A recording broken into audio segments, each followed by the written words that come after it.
ஓம் சாந்தி. சிவத்தந்தை ஞான வைரத்துளிகள் 16/5/2026. இனிமையான குழந்தைகளே, அதிக காலம் கடந்துவிட்டது. இன்னும் சிறிது காலம்தான் இருக்கிறது. இப்போது வீட்டிற்கு செல்ல வேண்டும். இந்த சீச்சி சரீரம் மற்றும் உலகை மறந்துவிட வேண்டும் என்பதை சதா நினைவில் வையுங்கள். எந்த போதை நிரந்தரமாக இருந்தால் மனநிலை மிகவும் முதல் தரமானதாக இருக்கும்? மிருகத்தின் மரணம் வேட்டைக்காரனுக்கு கொண்டாட்டம் என்ற போதை நிரந்தரமாக இருக்க வேண்டும். நாம் பரிஸ்தாக்களாக ஆகி நமது நாயகனுடன் வீட்டிற்கு செல்வோம். மற்ற அனைத்தும் அழிந்துவிடும்.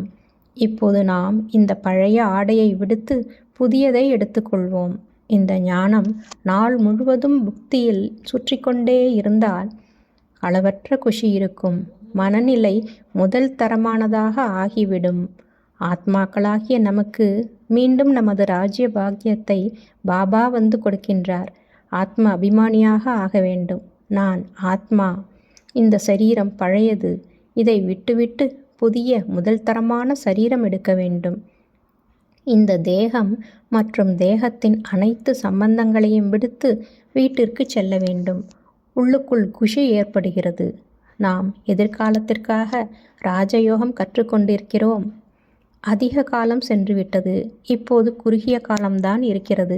இவ்வாறு தனக்குள் கூறிக்கொண்டு குஷியுடன் இருக்க வேண்டும். இவை அனைத்தும் அழிந்துவிடும். யார் இல்லறத்தில் இருந்து கொண்டு கேட்டு கூறுகிறார்களோ அவர்கள் பழையவர்களை விட தீவிர வேகத்தில் சென்று கொண்டிருக்கின்றனர். இது உங்களது மாணவ பருவமாகும். இல்லறத்தில் இருந்து கொண்டே இந்த பாடம் படிக்கிறீர்கள்.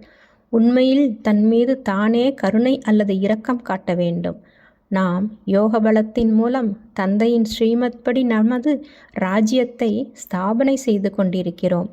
தந்தையை நினைவு செய்யும் நியமத்தை உருவாக்குங்கள் என்று தந்தை உங்களுக்கு கூறுகின்றார். நினைவு என்ற குளியல் அல்லது யாத்திரை செய்யுங்கள். ஞான குளியலும் செய்விக்கின்றார். நினைவு யாத்திரையும் கற்றுக் கொடுக்கின்றார். தந்தை ஞானம் கொடுக்கின்றார்.